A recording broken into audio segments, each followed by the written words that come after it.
Assalamualaikum warahmatullahi wabarakatuh. Saat ini saya bersama Dr. Insinyur Andi Amran Sulaiman, Ketua Umum IKA Unhas, kemudian Menteri Pertanian.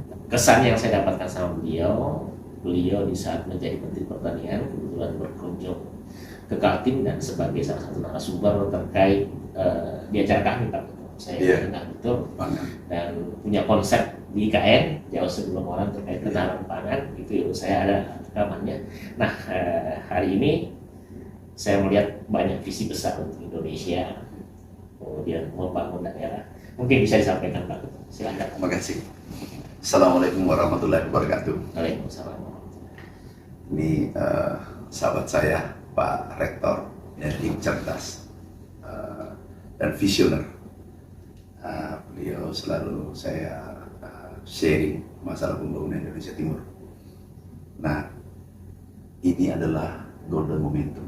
Ini momentum emas di IKN karena Bapak di sana bagaimana mengambil peran di bidang masing-masing. Apalagi Bapak Rektor, kemudian juga aktif di sektor lain. Nah, kita mengambil peran, mengambil bagian untuk membangun IKN. Membangun IKN berarti membangun Indonesia. Nah, ini momentum ini jangan sampai terlewatkan. Kalau bisa putra-putri terbaik sekitar IKN di support dan mengambil bagian, kemudian juga putra-putri terbaik bangsa ikut mengambil bagian. Ini luar biasa kalau IKN ini bisa menjadi epicentrum ekonomi baru di Indonesia, apalagi dengan turunnya dana dari pemerintah pusat triliunan. Ini harus betul-betul dioptimalkan.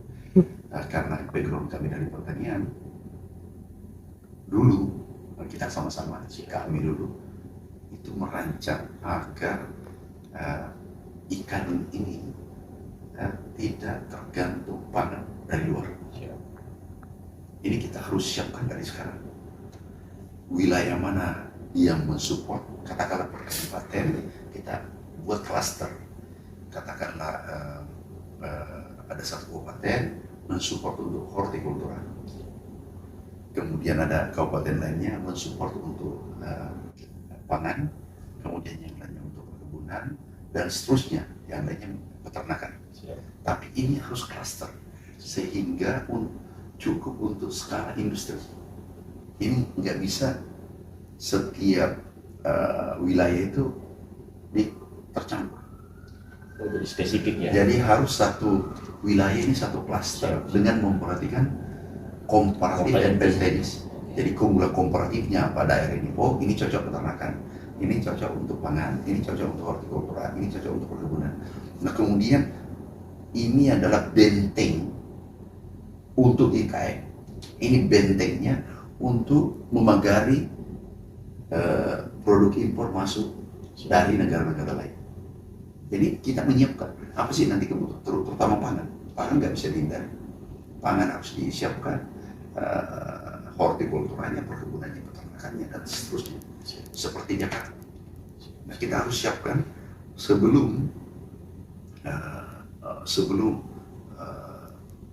penduduk nih datang. Ini kan berdatangan nanti pegawai mungkin ada 1 juta mungkin pegawai tambahan seketika. Nah, penduduk lainnya mungkin ikut dan seterusnya. Ini butuh pangan. Ini harus disiapkan, peta jalannya harus disiapkan, blueprintnya harus disiapkan. Saya kira kalau yang dulu kita lanjutkan bahwa ini sektor perikanan, ini sektor peternakan, ada pangan, ada hortikultura, ada perkebunan, dan di klaster satu wilayah sehingga cukup untuk skala ekonomi, cukup untuk pabrik berdiri di situ, industrinya, dan ini dikelola dari hulu ke hilir. Jadi dari hulu sampai packaging, kita jadi industrinya nanti di tempat itu terbuka. Nah, saya yakin ini kesempatan ini merancang IKN dengan baik dari sektor kebutuhan pangan, perkebunan, peternakan, perikanan, kebutuhan sehari-hari.